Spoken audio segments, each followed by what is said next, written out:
નમસ્કાર, હું છું પ્રિયંકા. તમે જોઈ રહ્યા છો સિટી કવરેજ ન્યૂઝ. આજના મુખ્ય સમાચાર. જૂનાગઢમાં જનતા ચોકમાં આવેલ જૂની કલેક્ટર કચેરીની રાંગ પર ઉગેલા વૃક્ષોને દૂર કરવામાં આવ્યા છે. મંગળવારે જિલ્લા કલેક્ટર કચેરી ખાતે જૂનાગઢ મહાનગરપાલિકાના નવનિયુક્ત કમિશનર તેજસ પરમારની ઉપસ્થિતિમાં મોહરમને લઈને બેઠક મળી હતી. આ બેઠકમાં જૂનાગઢના જાગૃત નાગરિક અશ્વિનભાઈ મણિયારે જૂની દિવાલો ઉપર ઉગી નીકળેલા વૃક્ષોને દૂર કરવા માટે માંગણી કરી હતી. દરમિયાન મંગળવારે રજૂઆત થઈ અને બુધવારે મનપા તંત્રએ ઝાડને દૂર કરવાની કામગીરી હાથ ધરી છે. જૂનાગઢમાં જૈન સમાજે સરકારના નિયમ મુજબ નિર્વાણ લાડુ વિધિ સંપન્ન કરી 10,000 થી વધુ જૈન સમાજના ભાવિકો ઉમટી પડ્યા હતા. દિગંબર જૈન સમાજે સરકારના નિયમ મુજબ નિર્વાણ લાડુની વિધિ સંપન્ન કરી છે. નિર્વાણ લાડુની વિધિને લઈ મહારાષ્ટ્ર, મધ્યપ્રદેશ, રાજસ્થાન અને કચ્છ સહિતના રાજ્યોમાંથી 10,000 જેટલા જૈન શ્રદ્ધાળુઓ ઉમટી પડ્યા હતા, જેમાંથી 5,000 જેટલા શ્રદ્ધાળુઓ ગિરનાર તળેટીમાં રહ્યા હતા અને 5,000 થી વધુ ભાવિકોએ ગુરુ દત્તાત્રેય શિખરે જઈ અને દર્શન કર્યા હતા. વરસતા વરસાદમાં પણ ભાવિકો ઉમટી પડ્યા હતા. આમ શાંતિપૂર્ણ માહોલમાં નિર્વાણ લાડુની વિધિ સંપન્ન થઈ છે. ભરૂચના મનરેગાના કથિત કૌભાંડ મુદ્દે આહિર સમાજના અગ્રણી હીરાભાઈ જોટવાની ધરપકડ કરાઈ છે. ત્યારે જૂનાગઢના સમસ્ત આહિર સમાજ દ્વારા સીએમને સંબોધીને એક આવેદન જિલ્લા કલેક્ટરને અપાયું છે. આવેદનમાં જણાવ્યું છે કે આહિર સમાજનું રાજકીય નેતૃત્વ ખતમ કરવાના ષડયંત્રથી હીરાભાઈ જોટવાની અટક કરાઈ છે. માટે હીરાભાઈ જોટવાને ન્યાય આપવાની માંગણી છે. જો ટૂંક સમયમાં યોગ્ય કરવામાં નહીં આવે તો હવે સંમેલનો બોલાવી અને આગળની રણનીતિ તૈયાર કરવામાં આવશે.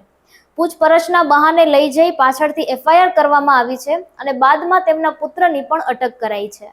જૂનાગઢના નરસિંહ મહેતા તળાવમાંથી લાશ મળી આવી છે. ફાયર વિભાગે લાશને બહાર કાઢી અને પોસ્ટમોર્ટમ માટે સિવિલ હોસ્પિટલને સોંપી છે. જૂનાગઢ ફાયર વિભાગને વહેલી સવારે 9:30 વાગ્યા આસપાસ ફોન આવ્યો હતો, જેમાં તળાવની અંદર લાશ પડી હોવાની જાણ કરાઈ હતી. જેને પગલે ફાયર સ્ટાફ તુરંત ઘટના સ્થળે દોડી ગયો હતો અને બી ડિવિઝન પોલીસની હાજરીમાં લાશને બહાર કાઢી અને પોલીસને સોંપી હતી. બાદમાં પોલીસે લાશને પોસ્ટમોર્ટમ માટે સિવિલ હોસ્પિટલને મોકલી આપેલ છે. રાજ્યની શાળાઓમાં શનિવારથી જ બેગલેસ ડેનો થશે અમલ. બાળકોને શિક્ષણ સિવાયની ઇતર પ્રવૃત્તિઓ કરાવાશે. ન્યૂ એજ્યુકેશન પોલિસીના હેઠળ બાળકોને દર શનિવારે હવે બેગ વિના જ બાળકોને સ્કૂલે બોલાવવામાં આવશે અને બાળકોની અન્ય પ્રતિભાને ખીલવવાનો પ્રયાસ કરાશે.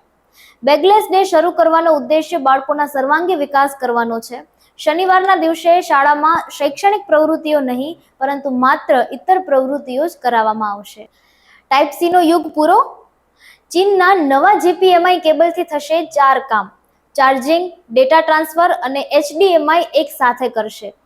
8K વિડીયો અને 480 વોટ પાવર અને 192 Gbps સ્પીડનો સપોર્ટ. 50 કંપનીઓએ બનાવ્યો છે ઓલ ઇન વન કેબલ. હવે દવાઓની સ્ટ્રીપ પર એક્સપાયરી ડેટ સહિતની વિગતો વાંચવી સરળ બનશે.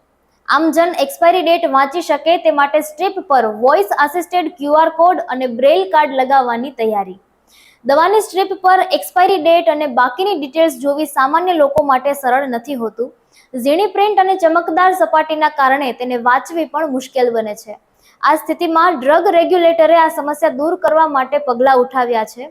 સૂત્રોના જણાવ્યા મુજબ રેગ્યુલેટરે એક એક્સપર્ટ કમિટી બનાવી છે જે દવાઓના લેબલિંગને સરળ બનાવવાનું કામ કરશે, જેથી તેને સરળતાથી વાંચી શકાય.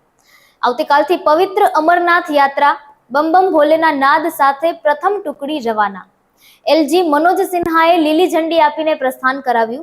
સમગ્ર રૂટ પર લોખંડી સુરક્ષા. આવતીકાલથી હિન્દુઓની અત્યંત પવિત્ર અમરનાથ યાત્રા શરૂ થઈ રહી છે. તે પૂર્વે આજે પ્રથમ ટુકડીને રવાના કરવામાં આવી છે. જમ્મુથી લેફ્ટનન્ટ ગવર્નર મનોજ સિન્હાએ લીલી ઝંડી આપી હતી. આ તકે હર હર મહાદેવ તથા બમ બમ ભોલેના નાદ ગુંજ્યા હતા. દિલ્હી યુનિવર્સિટીએ જનરેશન Z માટે નેગોશિએટિંગ ઇન્ટિમેટ રિલેશનશિપ નામનો એક નવો મનોવિજ્ઞાન અભ્યાસક્રમ શરૂ કર્યો છે, જે પ્રેમ, બ્રેકઅપ્સ અને ઝેરી પેટર્ન પર ધ્યાન કેન્દ્રિત કરે છે. સંબંધો સંબંધિત ગુનાઓમાં વધારા વચ્ચે શરૂ કરાયેલ આ કાર્યક્રમ ભાવનાત્મક શક્તિ, લાલ ઝંડા અને સ્વસ્થ સંબંધો બનાવવા જેવા વિષયોને આવરી લે છે. દર વર્ષે લાખો ઉમેદવારો IAS અથવા તો IPS બનવાની આશા સાથે UPSC અને CSE પરીક્ષા આપે છે, પરંતુ લાખોમાંથી ફક્ત થોડા જ અંતિમ રાઉન્ડમાં પહોંચે છે અને તેમાંથી ફક્ત થોડા જ સફળ થઈ શકે છે. આવી સ્થિતિમાં જો આ પરીક્ષાના અંતિમ તબક્કામાં પહોંચનારા ઉમેદવારો મેરિટ લિસ્ટમાં સ્થાન મેળવતા નથી તો તેઓ કાં તો ફરીથી પ્રયાસ કરે છે અથવા તો ક્યાંક નોકરી શોધે છે. યુપીએસસીએ આ ઉમેદવારો માટે રોજગારનો એક માર્ગ સરળ બનાવ્યો છે. યુપીએસસીની યોજના છે કે જે ઉમેદવારો ઇન્ટરવ્યુ રાઉન્ડમાં પહોંચે છે પરંતુ તેને પાસ કરી શકતા નથી, તેમને યુપીએસસી પરીક્ષા ઉપર ક્લિક કરીને નોકરી ન મળે, પરંતુ કમિશને તેમની નોકરી માટે વ્યવસ્થા કરી છે. વાસ્તવમાં યુપીએસસીએ પ્રતિભા સેતુ નામની એક યોજના શરૂ કરી છે. આ દ્વારા ખાનગી અને સરકારી સંસ્થાઓ તે ઉમેદવારો સાથે સીધા જોડાઈ શકશે અને તેમની પ્રતિભાનો ઉપયોગ કરી શકશે, એટલે કે તેમને નોકરીની તકો આપવામાં આવશે. હવે કઝાકિસ્તાનમાં મહિલાઓ જાહેર સ્થળોએ બુરખો કે ચહેરો સંપૂર્ણપણે ઢાંકે તેવા કપડાં પહેરી શકશે નહીં. રાષ્ટ્રપતિ કાસિમ જોમાર્ટ ટોકાવોએ સોમવારે આ નવા કાયદા પર હસ્તાક્ષર કર્યા છે. આ કાયદો તમામ નાગરિકોને જાહેર સ્થળોએ પોતાનો ચહેરો ઢાંકવા પર પ્રતિબંધ મૂકે છે. બિહારમાં 6 મહાનગરપાલિકાની ચૂંટણીમાં ઈ-વોટિંગનો પ્રયોગ કરવામાં આવ્યો છે. દેશમાં પહેલી વખત છે જ્યારે કોઈ ચૂંટણીમાં ઈ-વોટિંગ કરાઈ હોય. જો આ પ્રોજેક્ટને સફળતા મળે છે તો આગામી ચૂંટણીઓમાં પણ તેનો ઉપયોગ કરવામાં આવી શકે છે. આમ બિહારમાં ઈ-વોટિંગથી દેશમાં ચૂંટણીના નવા યુગની શરૂઆત થઈ શકે છે.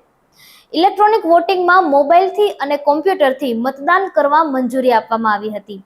હાલ આ સુવિધા સગર્ભા અને બીમાર મહિલાઓ, વૃદ્ધો અને બીજા રાજ્યોમાં વસતા લોકોને આપવામાં આવી છે. સિટી કવરેજ ન્યૂઝના ડેઇલી અપડેટ માટે અમારી ચેનલને લાઇક કરો, શેર કરો અને સબસ્ક્રાઇબ કરો. આવતીકાલે મળીશું ફરી નવા સમાચારો સાથે. City coverage news, Junagadh.